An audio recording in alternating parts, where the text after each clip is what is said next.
बिस्मिल्लाहिर्रहमानिर्रहीम। Dear students, हम class 11th chapter number 8 waves का लेके चल रहे हैं। आज की इस वीडियो में जो हमारा टॉपिक है वो है speed of sound in air. याद रहे, बोर्ड के पॉइंट ऑफ व्यू से इस चैप्टर का ये इंपॉर्टेंट लॉन्ग क्वेश्चन है। डियर स्टूडेंट्स, जब ये टॉपिक लॉन्ग क्वेश्चन के तौर पे आएगा तो उसमें आपसे न्यूटन फार्मूला और लैपलेस दोनों डिस्कस करने होंगे।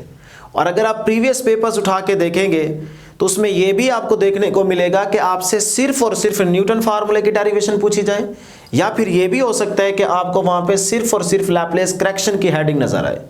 तो जिस तरह का क्वेश्चन आएगा वैसे ही आप उसका आंसर करेंगे।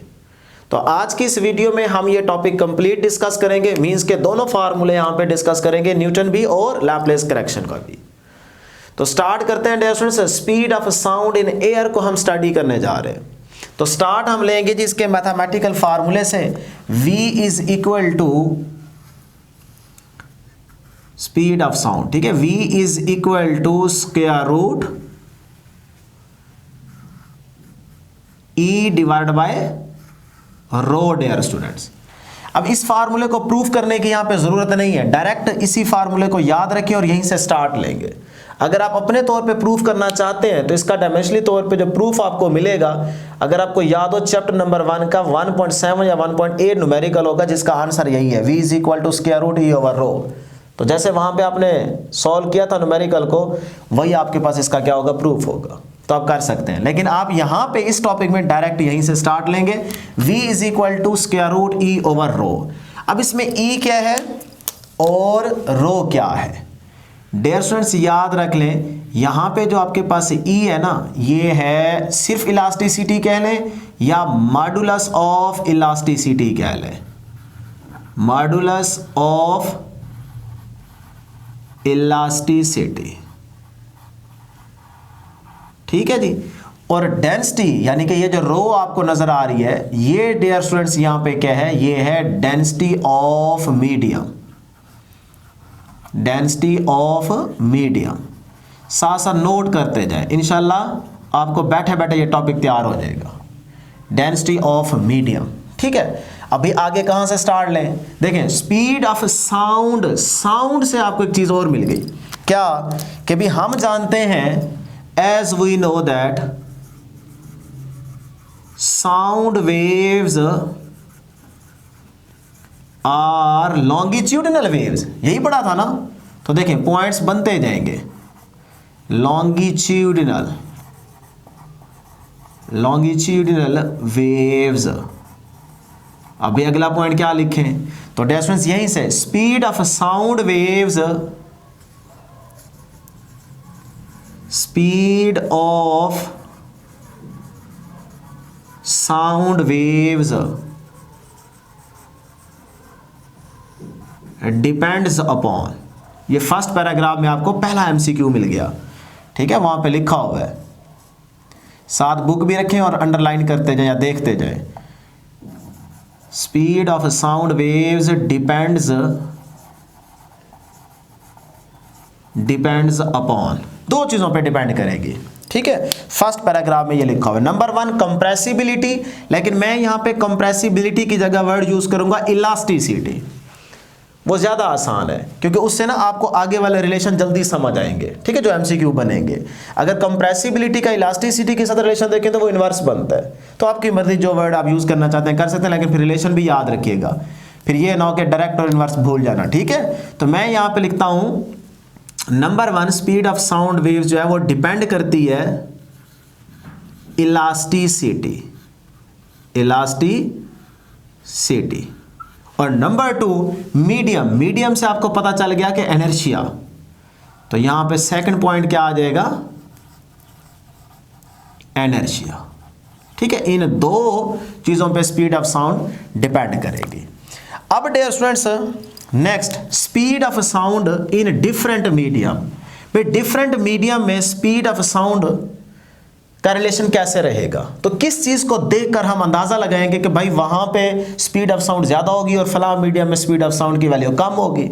तो आपकी बुक में जो मीडियम यूज़ किए गए हैं उनमें सॉलिड, लिक्विड और गैसेज है। अगर आप इस टॉपिक की साइड इन्फॉर्मेशन में देखेंगे तो आपको सबसे पहले सॉलिड के केस में स्पीड की वैल्यू नज़र आएंगी, फिर लिक्विड की, फिर गैसेज की। स्पीड जो है वो सॉलिड में सबसे ज़्यादा, फिर लिक्विड में, फिर गैसेज में। तो ये आप बुक की साइड इन्फॉर्मेशन में देख सकते हैं। हम यहाँ पे आपको किस तरह से याद करवाने जा रहे हैं वो ज़रा देख लें। स्पीड ऑफ साउंड को देखने जा रहे हैं इन डिफरेंट मीडियम। तो याद रखें, जब डिफरेंट मीडियम में स्पीड ऑफ साउंड का रिलेशन आप देखने जा रहे हो, डिपेंडेंस देखने जा रहे हो, तो फिर V डिपेंड करेगी E पे। तो E के साथ, इलास्टिसिटी के साथ आप स्पीड ऑफ साउंड का रिलेशन देखेंगे इन डिफरेंट मीडियम, तो ये आपके लिए बेहतर रहेगा, आप आसानी से बता पाएंगे। ठीक है, आप रेशो से भी कर सकते हैं, लेकिन आप जिस तरह मैं कह रहा हूं वैसे याद रखिए तो बहुत ज़्यादा आसान रहेगा आपके लिए। तो इन डिफरेंट मीडियम, तो डिफरेंट मीडियम की जब भी बात करनी है आपने, तो स्पीड की जो डिपेंडेंस देखनी है या रिलेशन देखना है वो डिफरेंस आपने देखने हैं इलास्टिसिटी के साथ, इस फार्मूले के अकॉर्डिंग। तो ई के साथ रिलेशन क्या आ रहा है, स्पीड का डायरेक्ट आ रहा है। ठीक है, आप रेशो से भी याद रख सकते हैं, लेकिन जिस तरह मैं कह रहा हूं ऐसे याद रखेंगे तो इसका फायदा है, आपको बताता हूं अभी क्या फायदा है। तो V का रिलेशन डायरेक्ट होगा इलास्टिसिटी के साथ। तो जिस मीडियम में इलास्टिसिटी ज्यादा वहां पे स्पीड भी ज्यादा, क्योंकि रिलेशन डायरेक्ट आ रहा है। ये बात याद होती है ना। अच्छा, अगर डिफरेंट मीडियम की बजाय आ जाए सेम मीडियम लेकिन डिफरेंट गैसेस वहां पे यूज हो रही हो, तो जब सेम मीडियम आएगा ना तब आप V का रिलेशन देखेंगे डेंसिटी के साथ। E के साथ भी देख सकते हैं, लेकिन वो इतना आपके लिए बेहतर नहीं रहेगा, वहां पे आप कंफ्यूज हो सकते हैं, उसमें इतनी वेरिएशन नहीं आती ना। लेकिन ये है कि जो डेंसिटी के साथ आप रिलेशन देखेंगे वहां पे बेहतर बता सकते हैं, क्योंकि मीडियम तो सेम है लेकिन गैसेस डिफरेंट है। तो वहां पे फिर V का relation density, square root of the density के साथ इनवर्स होगा, तो फिर आप वो वाला फार्मूला देखेंगे। ठीक है, तो हम यहाँ पे बुक के अकॉर्डिंग क्या देख रहे हैं जी, डिफरेंट मीडियम की बात कर रहे हैं जिसमें स्पीड ऑफ साउंड को देखने जा रहे हैं। तो हम रिलेशन लेंगे V directly proportional to square root of the E, यानी कि इलास्टिसिटी। तो जहां पे इलास्टिसिटी ज्यादा वहां पे स्पीड ऑफ साउंड की वैल्यू ज्यादा।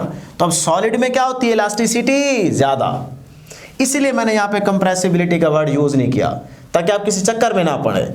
आप सीधा सीधा याद रखें, देखें इलास्टिसिटी किस केस में ज़्यादा होती है, सॉलिड में, फिर लिक्विड में, फिर लिक्विड की गैसेस के कंपैरेटिवली ज़्यादा होती है। तो इसी तरतीब को याद रखते हुए डियर स्टूडेंट्स फिर मैं यहाँ पे लिख सकता हूँ ना कि इलास्टिसिटी सॉलिड के केस में ग्रेटर है as compare to the liquid. ठीक, और इधर ज्यादा रहेगी as compare to the gases. देखें, याद हो गया ना। अब E के साथ स्पीड का रिलेशन क्या है, डायरेक्ट। तो फिर मैं यहां पे लिख सकता हूं कि सॉलिड के केस में V क्या है, ज्यादा as compare to the liquid, V आएगा। ठीक है ना।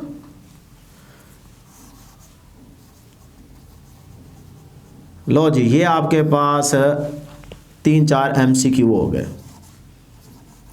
अब आपको भूलेंगे नहीं। ठीक है जी, ये रिलेशन बन गया। तो फर्स्ट पैराग्राफ भी एंड हो गया, सेकंड पैराग्राफ भी एंड हो गया और मैथमेटिकल इक्वेशन भी एंड होगी। अब आप बुक से अगर देख रहे हैं ये टॉपिक तो हम नेक्स्ट पेज पे जाने लगे हैं। ठीक है, उसकी दूसरी साइड पे सबसे पहले देखेंगे न्यूटन फार्मूला, इसको डिस्कस करेंगे। तो Newton formula for the speed of sound in air. अब डेयर स्टूडेंट्स न्यूटन क्या कह रहा था, न्यूटन ये कह रहा था कि भी आप जरा गौर करें, यहाँ पे साउंड है, साउंड क्या है, लॉन्गिट्यूडनल वेव, तो यहाँ पे कंप्रेशन और रेयरफेक्शन होगी। तो यहाँ पे देखें कंप्रेशन, यहाँ पे रेयरफेक्शन, यहाँ पे कंप्रेशन, फिर यहाँ पे क्या है रेयरफेक्शन, यही कुछ चल रहा होगा ना। तो अब न्यूटन ये कह रहा था कि भाई ड्यूरिंग कंप्रेशन प्रेशर बढ़ जाएगा, टेम्परेचर बढ़ जाएगा। तो न्यूटन ये कह रहा था कि भाई ड्यूरिंग कंप्रेशन टेम्परेचर बढ़ जाता है, टेम्परेचर बढ़ जाता है। और ड्यूरिंग रेयरफेक्शन टेम्परेचर कम हो जाता है। यही होगा ना, यही पढ़ा है ना आपने कि ड्यूरिंग कंप्रेशन टेम्परेचर इंक्रीज होगा, प्रेशर भी इंक्रीज होगा, ड्यूरिंग रेयरफेक्शन टेम्परेचर डिक्रीज करेगा। अब न्यूटन ये कह रहा था कि ड्यूरिंग कंप्रेशन जितना टेम्परेचर इंक्रीज होता है ना, उतना ही टेम्परेचर ड्यूरिंग रेयरफेक्शन डिक्रीज करता है। तो टेम्परेचर कंपनसेट हो रहा है, compression to rarefaction, rarefaction to compression, compression to rarefaction, rarefaction to compression. तो इस तरह से टेम्परेचर कंपनसेट हो रहा है, जितना बढ़ रहा है उतना कम हो रहा है। तो इसका मतलब टेम्परेचर फिर क्या रह रहा है यहाँ पे, during compression, rarefaction, rarefaction, compression, constant. तो न्यूटन क्या कह रहा था, टेम्परेचर यहाँ पे क्या रह रहा है, कांस्टेंट, कंपनसेट हो गया ना। तो फिर न्यूटन ये कह रहा है कि भाई इस सिचुएशन में मेरे मुताबिक जो टेम्परेचर है ना,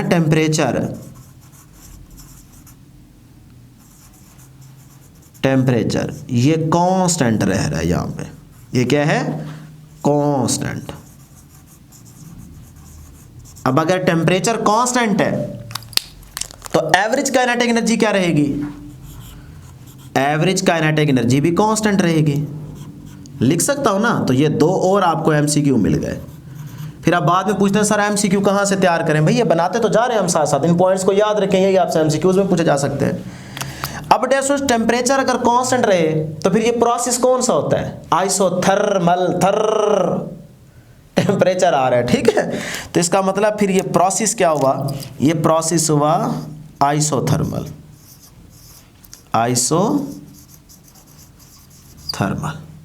ठीक है जी। अब आइसोथर्मल में टेम्परेचर क्या रहता है, कांस्टेंट रहता है। तो फिर मेरे पास अकॉर्डिंग टू बॉयल्स लॉ ये इक्वेशन ही बन जाएगी, PV is equal to constant, temperature constant तो PV का प्रोडक्ट रहेगा कांस्टेंट के इक्वल। तो अगर ये कांस्टेंट के इक्वल है तो इसका मतलब P और V का रिलेशन क्या रहेगा, इनवर्स। अगर प्रेशर बढ़ रहेगा तो इसका मतलब वॉल्यूम डिक्रीज करेगा, तभी तो इनका प्रोडक्ट कांस्टेंट के इक्वल आएगा ना। बात समझ आ रही है। तो डियर स्टूडेंट्स, अब यहां से हम मैथमेटिकल डेरिवेशन स्टार्ट करेंगे और देखेंगे न्यूटन के अकॉर्डिंग फार्मूला क्या आता है। अकॉर्डिंग टू बॉयल्स लॉ, इसी इक्वेशन से लेके चलने लगा। According to Boyle's law temperature constant, pressure का वॉल्यूम के साथ रिलेशन क्या रहेगा, इनवर्स। तो अब अगर फॉर एग्जांपल आपके पास ये कंटेनर है, ये यहाँ पे बना लेते हैं, ये सिर्फ समझाने के लिए। अगर ये आपके पास है कंटेनर और यहाँ पे एक पिस्टन लगा हुआ है, ठीक है, ये एक पिस्टन लगा हुआ है और यहाँ पे सारी क्या है, गैस। सपोज करते हैं इनिशियली इसका प्रेशर क्या है P और इसका वॉल्यूम क्या है, वो है जी V, सही है। अब आपने क्या किया, टेम्परेचर कांस्टेंट लेकिन प्रेशर इंक्रीज कर दे। तो जैसे आप यहाँ पे ये इनिशियल स्टेट और ये क्या है, फाइनल स्टेट, ये यहाँ पे ले आते हैं पिस्टन को। अब वही गैस देखें, सही है, बात समझ रहे हैं ना, ये एग्जांपल खुद से ले रहे हैं हम लोग। अब देखें प्रेशर आपने क्या कर दिया, बढ़ा दिया, P में आपने डेल्टा P को ऐड कर दिया, कुछ ना कुछ प्रेशर आपने बढ़ा दिया। जैसे आपने प्रेशर बढ़ाया तो इसका मतलब पिस्टन नीचे चला जाएगा, तो वॉल्यूम देखें क्या हो गया, कम हो गया। इधर वॉल्यूम क्या है, सारा ज्यादा, देखें यहाँ पे क्या हो गया, कम। तो इसका मतलब V में वॉल्यूम डेल्टा V क्या हो गया, सब्ट्रैक्ट हो रहा है, चेंज आ गया ना। तो इसका मतलब प्रेशर के बढ़ाने से वॉल्यूम भी चेंज हो रहा है। तो आपने प्रेशर को बढ़ाया, वॉल्यूम कम हो गया। यही क्वेश्चन यही कुछ बता रही है ना। तो यहीं से फिर हम इसको आगे लेके चलते हैं। तो बॉयल्स लॉ के according PV is equal to constant. तो फिर डियर स्टूडेंट्स आगे जो इक्वेशन बनेगी वो बनेगी PV इज इक्वल टू, हाँ जी, प्रेशर में क्या हो गया, चेंज आ गया। तो मैं इसी इक्वेशन में क्या लिखूं कि अब जो मेरे पास P है वो क्या बन गया, P plus delta P, pressure बढ़ा दिया, बढ़ाने में इसलिए ऐड कर रहे हैं, ठीक है। और उसके बाद N2 वॉल्यूम, वॉल्यूम में क्या आएगा, चेंज तो आया लेकिन वॉल्यूम कम हो गया क्योंकि दोनों इनवर्स है ना, प्रोडक्ट में रिलेशन क्या होता है, इनवर्स होता है। तो ये V माइनस का डेल्टा V, ये इक्वेशन लिख दी। अब डेरिवेशन इसको आगे लेके चलते हैं, मल्टीप्लाई करें जी। इस साइड पे वही रहेगा, PV इज इक्वल टू, हाँ जी, इस P को इस V से मल्टीप्लाई करें, PV, फिर इस P को इधर मल्टीप्लाई करें, plus minus minus P into delta V, फिर इस डेल्टा P को इस V के साथ मल्टीप्लाई करें, plus plus plus V delta P, फिर इस डेल्टा P को इससे plus minus minus delta P into delta V. लो जी, ओपन होगी इक्वेशन। अब डियर स्टूडेंट्स याद रखिएगा यहाँ पे ये जो डेल्टा पी और डेल्टा वी है, यानी कि प्रेशर में चेंज और वॉल्यूम में चेंज बहुत स्मॉल आ रहा है, तो इनका जो प्रोडक्ट होगा वो क्या हो जाएगा, जीरो। यानी कि इतनी वैल्यू स्मॉल है कि ना होने के बराबर, तो इसीलिए ये प्रोडक्ट क्या हो जाएगा, जीरो हो जाएगा, निगलेक्ट कर देंगे। सही है, ना होने के बराबर है ना चेंज, तो ये चीज खत्म हो जाएगी। यहां से क्या बचेगा, P V is equal to P V minus P delta V plus V into delta P. अब डियर स्टूडेंट्स ये पी वी जो है ये इस साइड पे आके क्या हो जाएगा, माइनस का, तो ये पी वी इस पी वी से कैंसल, तो रिजल्ट जीरो। और इस साइड पे क्या रहेगा, इस साइड पे रहेगा जी माइनस का P delta V plus V into delta P. अब डियर स्टूडेंट्स यहां से ये माइनस का इस साइड पे चला जाएगा, तो ये आ गया P delta V is equal to V into delta P. यहां तक डियर स्टूडेंट्स हम पहुंच चुके हैं। P into delta V is equal to V into delta P. हम करने क्या जा रहे हैं वो भी आपको पता चल जाता है, ठीक है। इस E को यहां से खत्म करने जा रहे हैं या इसको डिस्कस करने जा रहे हैं, ये आप समझ सकते हैं। तो अब P into delta V is equal to V into delta P. यहां से आगे चलते हैं। डिस्टेंस यहां से P को अलग कर लें, P अपनी जगह पे, V इंटू डेल्टा पी अपनी जगह पे। ये जो डेल्टा वी मल्टीप्लायर है उस साइड पे जाके क्या हो जाएगा, डिवाइड हो जाएगा। सही है। अब डियर स्टूडेंट्स ये P वैसे is equal to delta P. इस V को अगर मैं इसके नीचे लिख दूं तो कोई फर्क पड़ेगा, वो ऑटोमेटिकली फिर ऊपर चला जाएगा, इसका मतलब इक्वेशन पे कोई फर्क नहीं पड़ेगा। तो फिर मैं लिख सकता हूं डेल्टा V और ये वाला जो V था ये इसके नीचे चला जाएगा, ये यहां पे देखें लिख सकता हूं ना, कोई इक्वेशन पे फर्क नहीं पड़ा, सिर्फ लिखने का अंदाज चेंज हुआ। अब डियर स्टूडेंट्स यहां पे जरा गौर करें, ये चीज क्या है और ये चीज क्या है। डेल्टा पी ये क्या है, यहां पे चेंज इन प्रेशर, ये क्या है, चेंज इन प्रेशर। और उसके बाद डेल्टा वी ओवर वी क्या है, volumetric strain, change in volume divided by original volume, strain बन गई ना, वॉल्यूमेट्रिक स्ट्रेन। तो इसका मतलब फिर मैं कह सकता हूं ना कि बेसिकली इलास्टिसिटी क्या होती है, मॉडुलस ऑफ इलास्टिसिटी वो होती है स्ट्रेस ओवर स्ट्रेन। तो अब देखें ये स्ट्रेस, यहां पे स्ट्रेस क्या है, चेंज इन प्रेशर, क्योंकि गैस हम ले रहे हैं ना, तो गैस में स्ट्रेस यहां पे चेंज इन प्रेशर है और स्ट्रेन जो है वो क्या है, गैस यूज हो रही है, change in volume divided by original volume, तो वॉल्यूमेट्रिक स्ट्रेन। तो ये देखें ये बन गई स्ट्रेस, यहां पे स्ट्रेस चेंज इन प्रेशर के इक्वल है, ठीक है, डिवाइडेड बाय ये बन गई वॉल्यूमेट्रिक स्ट्रेन। तो इसका मतलब स्ट्रेस और स्ट्रेन क्या होती है, ये तो होती है इलास्टिसिटी। तो फिर मैं कह सकता हूं ना कि ये सारी चीज E बन गई है, तो ये वाला P वैसे का वैसे इज इक्वल टू ये सारी चीज क्या बन गई, E बन गई, ये आ गया E के इक्वल। तो इसका मतलब यही इलास्टिसिटी को तो हम डिस्कस करने जा रहे थे ना न्यूटन के अकॉर्डिंग, तो इलास्टिसिटी किसके इक्वल आ गई, प्रेशर के इक्वल आ गई। तो नाउ इक्वेशन A बिकम्स, इसको नाम दे दें इक्वेशन A का। तो V is equal to square root E की जगह क्या लिख दूं, P डिवाइडेड बाय रो, ये बन गई इक्वेशन नंबर B। ये आ गया जी न्यूटन के अकॉर्डिंग फार्मूला जिसको हमने डिस्कस करना था। अब डियर स्टूडेंट्स यहां पे देखिएगा, जरा गौर कीजिएगा कि यहां पे जो P की वैल्यू है प्रेशर, ठीक है, ST पे जो प्रेशर रहेगा वो रहेगा P is equal to 1.01 multiply 10 raise to power 5 newton per metre square, ठीक है, फोर्स पर यूनिट एरिया होता है ना। और जो डेंसिटी रहेगी उसकी वैल्यू होगी 1.29 kg पर मीटर क्यूब। अब ये दोनों वैल्यूज आप यहाँ पे पुट कर दें, आपके पास जो आंसर रहेगा वो आंसर रहेगा dear students V is equal to 280 metre पर सेकेंड। ये स्पीड आ गई न्यूटन के फार्मूले के अकॉर्डिंग। अब हमारे पास speed of sound in air at 0 degree Celsius जो वैल्यू रहती है वो रहती है 332 मीटर पर सेकेंड, और न्यूटन के अकॉर्डिंग जो वैल्यू आ रही है वो क्या है 280 मीटर पर सेकेंड। तो इसका मतलब यहाँ तो एरर आ गया, तो ये फार्मूला कुछ बेहतर नहीं है। तो न्यूटन के अकॉर्डिंग 280 है, एक्चुअल वैल्यू 332 मीटर पर सेकंड है, तो इसका मतलब यहाँ पे एरर आ गया है। तो उस एरर को फाइंड आउट करने के लिए जो रिलेशन या फार्मूला आप यूज़ करते हैं वो सब ने आपने मैथ में पढ़ा होगा।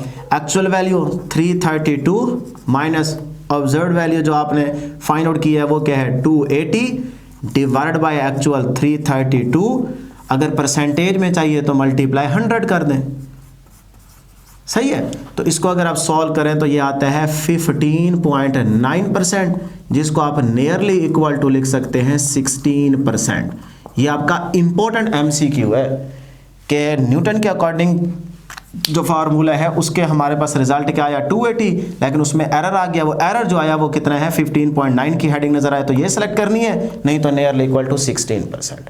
ठीक है जी, ये था डियर स्टूडेंट्स हमारे पास न्यूटन की डिस्कशन। अब डियर स्टूडेंट्स हमारे पास क्या है लैपलेस करेक्शन। ठीक है, इसको लैपलास पढ़ें या लैपलेस पढ़ें, जिस तरह आपको अच्छा लगे। तो लैपलेस करेक्शन यानी कि इसमें तो आ गया ना एरर, तो अब इसने क्या करेक्शन की वो जरा देखते हैं। इसने भी यही कहा कि भाई during compression rarefaction temperature increase हो रहा होगा और डिक्रीज हो रहा होगा। मतलब कि जब इससे लिखते हैं, जब आपके पास क्या है कंप्रेशन, तो टेम्परेचर क्या हो रहा होगा, टेम्परेचर इंक्रीज हो रहा होगा, प्रेशर भी बढ़ रहा होगा। और ड्यूरिंग रेयरफेक्शन क्या हो रहा होगा, टेम्परेचर डिक्रीज हो रहा होगा। इसने भी यही बात की, लेकिन इसने कहा कि जब कंप्रेशन टू रेयरफेक्शन होगी तो हीट ट्रांसफर होगी, क्योंकि टेम्परेचर देखे ना यहाँ पे बढ़ रहा है यहाँ पे कम हो रहा है, तो हीट भी तो ट्रांसफर होगी ना। लेकिन अब हीट अगर ट्रांसफर हो रही है तो उसको ट्रांसफर होने के लिए कुछ ना कुछ टाइम लगेगा, ऐसे ही है ना।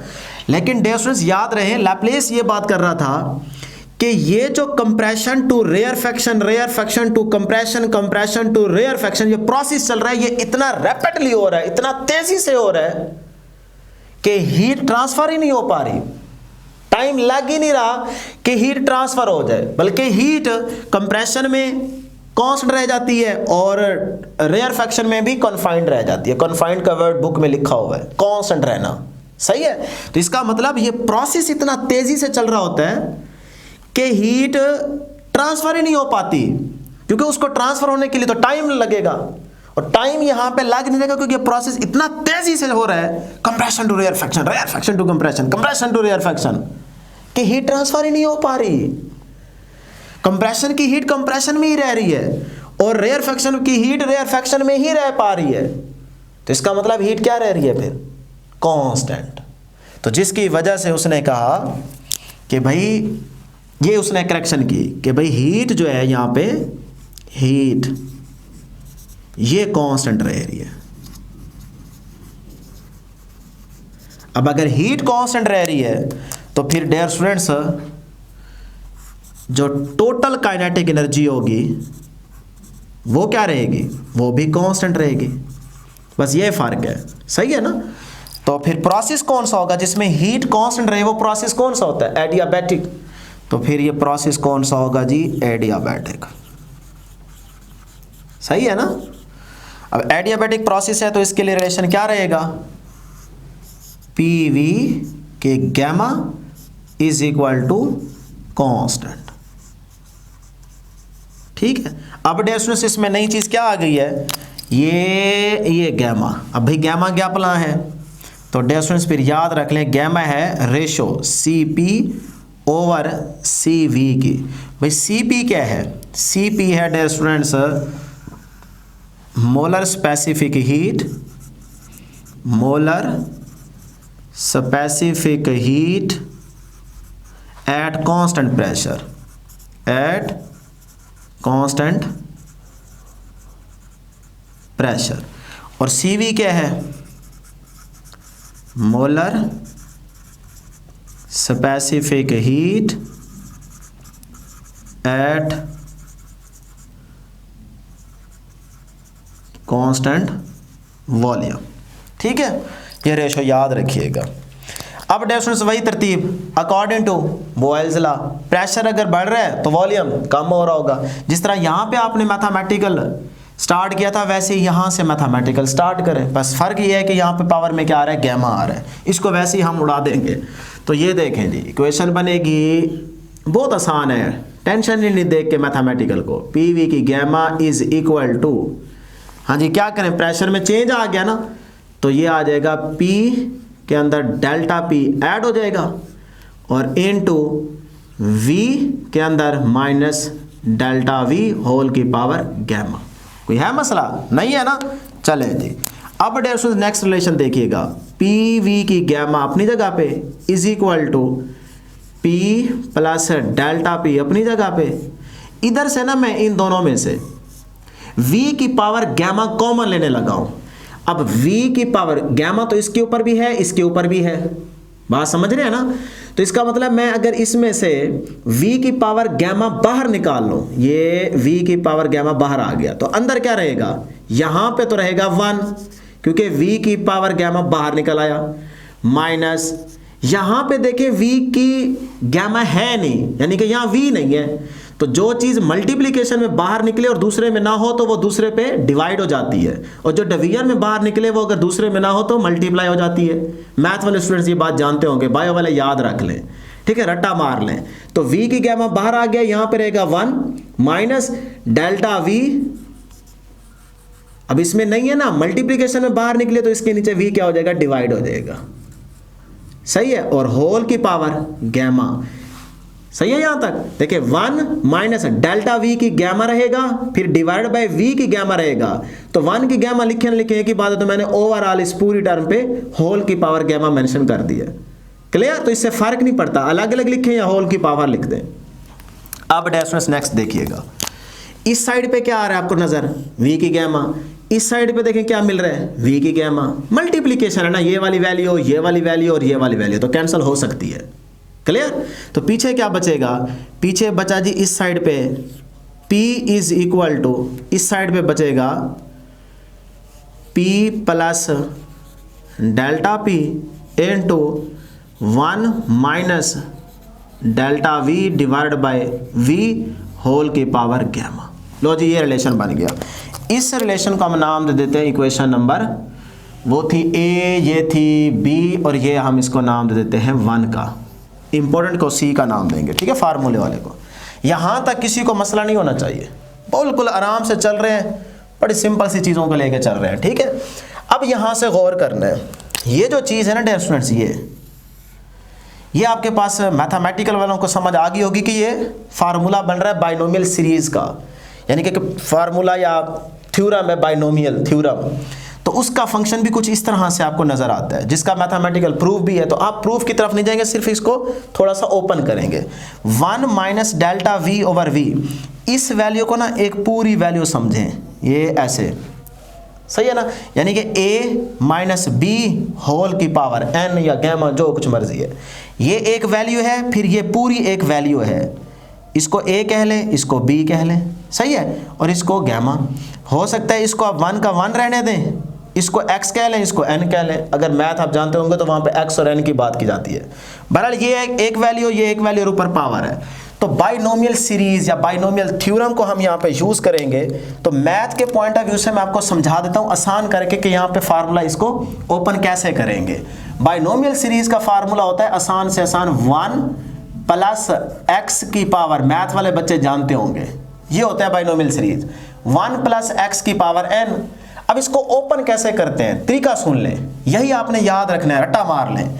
इसको ओपन करने का तरीका ये है, 1 प्लस, यहां पे प्लस है तो प्लस आएगा, माइनस होगा तो माइनस आएगा, ठीक है ना, गौर से सुन लें ये बात। 1 प्लस, अब पावर को पहले लिखें और फिर ये वाला वेरिएबल लिखें, क्या है, x, ये आ गया x, ठीक है। अब इससे आगे चलें, आगे कैसे ओपन करेंगे, प्लस, यहां पे प्लस है तो प्लस को लेके चलना है, प्लस। अब n में से एक माइनस कर दें, x में एक ऐड कर दें, तो ये देखें जी, ये बन जाएगा n minus 1 divided by 2 factorial, यानी कि इधर 1 है फिर आगे 2 आ जाएगा, 2 मल्टीप्लाई 1 कर दें, और इधर x की पावर 2, n में एक कम करते जाएं, x में एक बढ़ाते जाएं, इसको रट्टा मारें, ठीक है। फिर आगे अगर ओपन करना है तो ये ऐसे चलता जाएगा, ये बनेगा जी n-1 into n-2 divided by 3 factorial. 3 factorial का मतलब ये है कि पीछे चले, 3 के पीछे क्या है 2, तो 3 मल्टीप्लाई 2, 2 के पीछे क्या है 1, तो इस 3 फैक्टोरियल को लिख सकते हैं आप 3 मल्टीप्लाई 2 मल्टीप्लाई 1। ये एक तरीका होता है, सही है, लिखने की जरूरत नहीं है, सिर्फ आपको बता रहा हूं। इसी तरह से यहाँ पे क्या आ जाएगा, x की पावर में एक ऐड हो जाएगा, तो यहाँ पे स्क्वायर है तो यहाँ पे क्या आ जाएगा 3 आ जाएगा। फिर इसी तरह प्लस एंड सो ऑन, फिर चलते जाएं n तक। बहरहाल जी ये आपको समझा दिया मैंने, थोड़ा सा बता दिया, लेकिन अब यही चीज देखें यहाँ पे आ रही है 1 प्लस है, यहाँ पे क्या है माइनस, तो कोई फर्क नहीं पड़ता। आगे क्या है, ये पूरी वैल्यू x है, ये पूरी वैल्यू क्या है x, और ऊपर n है, तो यहाँ पे क्या है पावर गैमा। एक जैसी चीज है कि नहीं है, बिल्कुल है। तो जैसे आपने इस फार्मूले को ओपन किया है ना तरतीब से, इसी तरह इस फार्मूले को भी आप ओपन करें। तो ये देखें जी, इस फार्मूले को मैं ओपन करने लगा हूं, ये है जी 1 minus delta v over v whole की पावर गैमा। देखो यही चीज नहीं बन गई, सिर्फ इधर प्लस है इधर क्या है माइनस, तो कोई फर्क नहीं पड़ता, प्लस होगा तो प्लस लगाएंगे, माइनस होगा तो माइनस लगाएंगे। ओपन करें जी इसको, जैसे यहां पे ये ओपन किया है, पहले क्या आएगा 1 प्लस है तो प्लस, माइनस है तो माइनस माइनस, फिर क्या आएगा n पावर में जो कुछ है, तो क्या है पावर में गैमा। फिर क्या आएगा यहां पे जो कुछ है x है, यहां पे क्या है डेल्टा v ओवर v, तो ये आ गया जी delta v over v plus. फिर इसी तरह आगे चलते जाएं, लेकिन हम आगे नहीं जाएंगे क्योंकि अपने यहाँ पे टॉपिक के अंदर आगे वाली सारी टर्म क्या हो जाएंगी निगलेक्ट, वो यूज ही नहीं हो रही, तो आप भी ना करें। वैसे बायो वाले बच्चे परेशान हो रहे हैं, निगलेक्टेड, ठीक है। जितनी टर्म्स आगे आएंगी ना उनमें चेंज इतना स्मॉल होगा कि ना होने के बराबर, इसलिए उन सारियों को क्या कर दें निगलेक्ट कर दें, सही है ना। या फिर उनका रिजल्ट और ज़्यादा बढ़ रहा होगा, तो इसलिए सारी वैल्यूज निगलेक्ट हो जाएंगी। बस आपने ये पहली टर्म तक इसको ओपन करना है और यहीं तक इसको याद रख ले, आगे करने की ज़रूरत नहीं है। बायो वाले बच्चे वैसे यहाँ पे बोर हो रहे होंगे, कहेंगे पता नहीं क्या कुछ पढ़ाया जा रहा है, हालांकि है तो बहुत आसान, ठीक है। 1-2 दफ़ा प्रैक्टिस करेंगे आपको ये ओपन करने का तरीका आ जाएगा, ठीक है ना बायो वाले स्टूडेंट्स। चलें जी, अब ये ओपन हो गया, इसका मतलब दोबारा उस इक्वेशन को लेते हैं 1 को, इक्वेशन 1 जो है इसको दोबारा लेने लगा हूं, बिकम्स इक्वेशन 1 में यहां पे क्या आ जाएगा जी, देखें P इज इक्वल टू, आगे क्या है P plus delta P into, हाँ जी 1 minus delta V over V into gamma की पावर जगह क्या लिखूं, ये वाली वैल्यू, तो लिख दें जी 1 minus gamma delta V over V। लो जी, बाकी सारी वैल्यूज निगलेक्ट कर दें, ठीक है ना, उनको लिखने की जरूरत ही नहीं है डियर स्टूडेंट्स, याद रहे। तो अब डियर स्टूडेंट्स यहाँ पे माइनस लगा दें, माइनस एंड सो ऑन, जितनी टर्म्स होंगी सारी निगलेक्ट हो जाएंगी। ये इक्वेशन बन गई। अब देखें बहुत आसान हो गया, सिंपल हो गया, वहाँ से आपके पास कोई और तरीका नहीं है सॉल्व करने का, यही तरीका है। तो P इज इक्वल टू, हाँ जी इसको ओपन करें जी, P को इस 1 से मल्टीप्लाई करें, P आ जाएगा, फिर P को इससे प्लस माइनस माइनस, तो P gamma delta V over V, सही।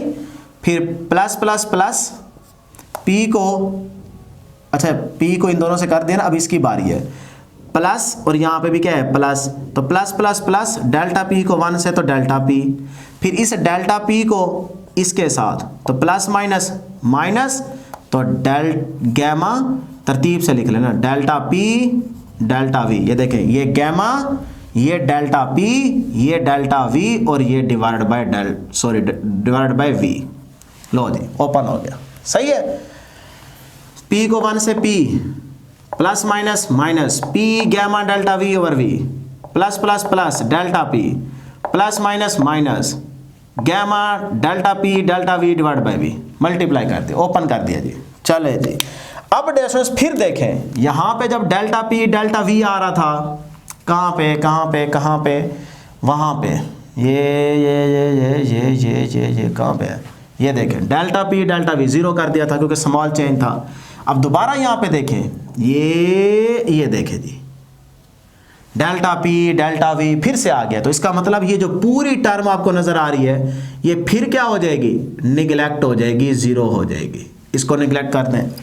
तो अब डियर स्टूडेंट्स हमारे पास इक्वेशन पीछे क्या रह गई, इक्वेशन रहेगी जी P is equal to P minus gamma P, gamma पहले लिख लें, ठीक है। P वैसे फर्क नहीं पड़ता लेकिन बोलने में आसानी होगी। तो into delta V divide by V plus delta P, ये इक्वेशन रहेगी। अब डियर स्टूडेंट्स जरा गौर करें, यहाँ से हमें डेल्टा P अलग करना है। ये वाला P इस साइड पे जाके क्या हो जाएगा, माइनस, क्योंकि ये प्लस का है ना, इधर जाके माइनस हो जाएगा, कैंसिल हो जाएगा, रिजल्ट जीरो। तो इस साइड पे जीरो आ जाएगा, ये आगे इस साइड पे जीरो, सही, इज इक्वल टू, और इस साइड पे ये वाली चीज बचेगी, ये वाली, तो इसको लिख दें यहाँ पे, सही है। फिर मैं यहाँ से इस डेल्टा पी को अलग कर लेता हूँ। तो डेल्टा पी को जब अलग करेंगे तो ये डेल्टा पी अपनी जगह पे रहेगा, और ये वाली वैल्यू देखें माइनस की है, इस साइड पे जाके क्या हो जाएगी, प्लस की, gamma P into delta V divided by V. है कोई मसला? नहीं है, ठीक है ना बेटे। अब जरा गौर करना है, यहाँ पे हमें ये गैमा पी चाहिए, ये वैल्यू। तो गैमा पी अपनी जगह पे इज इक्वल टू ये डेल्टा पी अपनी जगह पे डिवाइडेड बाय ये सारी वैल्यू इसके साथ क्या हो रही थी, मल्टीप्लाई, ये इधर जाके डेल्टा पी के नीचे क्या हो जाएगी, डिवाइड। तो delta V divided by V, ये ऐसे, ये सारी वैल्यू आके डिवाइड हो गई। क्लियर है जी। अब डियर स्टूडेंट जरा गौर करें, डेल्टा पी क्या था, चेंज इन प्रेशर, इसको क्या नाम यहां पे दे रहे हैं हम, स्ट्रेस का। डेल्टा वी ओवर वी क्या है, स्ट्रेन है, वॉल्यूमेट्रिक स्ट्रेन। तो यहां पे जरा गौर करें, ये क्या बन गया, स्ट्रेस, चेंज इन प्रेशर है ना, चेंज इन प्रेशर, स्ट्रेस इसको बोल सकता हूं ना, ठीक है। प्रेशर और स्ट्रेस एक चीज नहीं है, लेकिन यहां पे आप इसको नाम दे सकते हैं मैथमेटिकली, ठीक है। फिजिकल मीनिंग के पॉइंट ऑफ व्यू से ये एक चीज नहीं है। अच्छा, ये वाली चीज क्या है, ये सारी स्ट्रेन है, स्ट्रेन, ठीक। तो इसका मतलब मैं फिर कह सकता हूं ना कि स्ट्रेस ओवर स्ट्रेन, यानी कि स्ट्रेस ओवर स्ट्रेन क्या बन गई, स्ट्रेस ओवर स्ट्रेन इलास्टिसिटी बन गई, मॉडुलस ऑफ इलास्टिसिटी। तो फिर ये सारी चीज क्या बन गई, ये तो बन गई ई। तो फिर गैमा पी अपनी जगह पे और इधर सारे की जगह क्या आ जाएगा, ई आ जाएगा। लो जी, फिर लैपलेस का फार्मूला क्या आ गया, वहां पे क्या था, P is equal to E, यहां पे क्या आया है, gamma P is equal to E. तो फिर आप दोबारा उस इक्वेशन में आ जाएं कि हमारे पास इक्वेशन क्या है, A। तो now equation A becomes V is equal to square root, हाँ जी, E की जगह लैपलेस के अकॉर्डिंग E की जगह क्या लिखूं, E की जगह लिखना पड़ेगा मुझे गैमा P। तो ये आ गया जी gamma P divided by density वैसे की वैसे। लो जी, ये इक्वेशन आ गई, equation number C, important equation आ गई।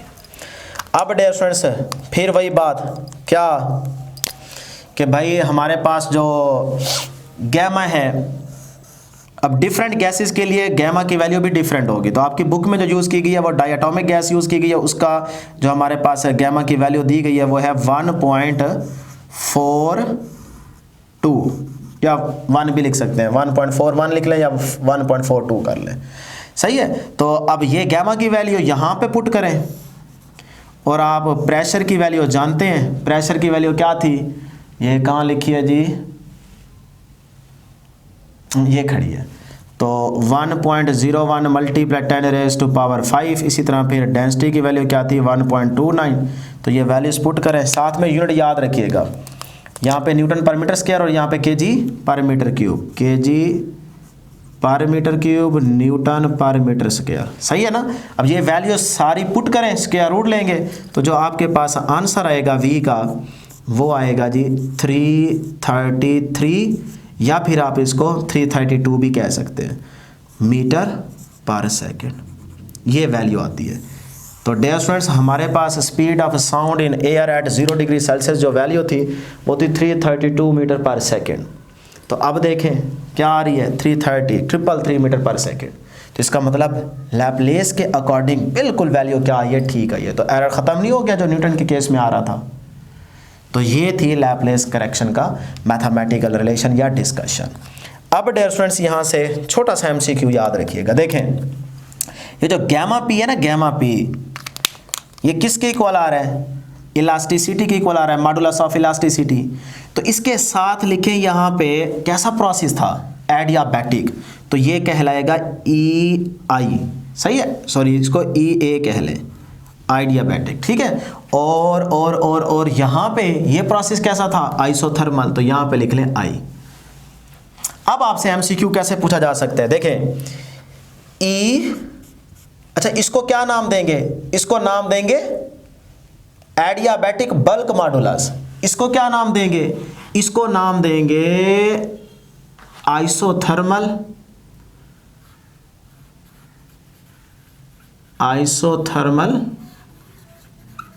बल्क मॉडुलस, सही है। और इसको एडियाबैटिक बल्क मॉडुलस, सही है ना। तो अब आपसे अगर रेशो पूछ ली जाए, यहाँ पे साइड पे एमसीक्यू करने लगा हूँ, फिर टेबल डिस्कस करते हैं। रेशो पूछ ली जाए आपसे adiabatic bulk modulus two the isothermal bulk modulus की, ये रेशो पूछ ली जाए तो किसके इक्वल आती है, ये एमसीक्यू इंपॉर्टेंट है। तो देखें ये किसके इक्वल है, गैमा पी, तो गैमा पी डिवाइडेड बाय ये किसके इक्वल है, पी, तो ये पी से कैंसल, तो आंसर क्या आया, गैमा। तो इसका मतलब जो रेशो रहेगी वो रेशो क्या रहेगी, गैमा की इक्वल आएगी। इसको उलट करोगे तो 1/, गैमा हो जाएगा। तो ये 2 एमसीक्यू यहाँ से तैयार कर लें। अब डिफरेंट गैसेस, आपकी बुक में साइड इन्फॉर्मेशन में टेबल दिया गया है, टाइप्स ऑफ गैस, जिसके अंदर सबसे पहले बात की गई है जी मोनो की, मोनो एटॉमिक, और फिर उसके बाद डायटॉमिक, और फिर उसके बाद लास्ट में क्या है, पॉली एटॉमिक। तो इसमें आप रटा मारें नीचे से ऊपर, ये देखें यहाँ से स्टार्ट करते हैं 1.29। अब 1.2 है ना, सिर्फ पॉइंट के बाद एक डिजिट की बात करें तो ये बन जाएगा 1.4, 2 के बाद 4, 2 बढ़ा दें, सही है, 1.40, और इधर आ जाएगा 1. अब 4 2 बढ़ाया ना, इसमें 2 और ऐड करें तो ये बनता है 1.6, आगे 7। तो इस तरह से आप रट्टा लगाएं, एक दफ़ा याद रखें, इंशाल्लाह आपको याद हो जाएंगे। तो डिफरेंट गैसेस के अंदर गैमा की वैल्यू भी डिफरेंट रहेगी, ये आपसे एमसीक्यू में पूछी जा सकती है, ये आपने याद रखनी है। लो जी, ये थी हमारे पास आज के टॉपिक के डिस्कशन। मैं उम्मीद करता हूँ कि आपको ज़रूर समझ आई होगी। तो दुआओं में ज़रूर याद रखिएगा, अपने इस चैनल का भी ख्याल रखिएगा, अपने तमाम दोस्तों के इसका लिंक ज़रूर शेयर करते रहें ताकि उनका भी फ़ायदा हो। अल्लाह हाफिज़।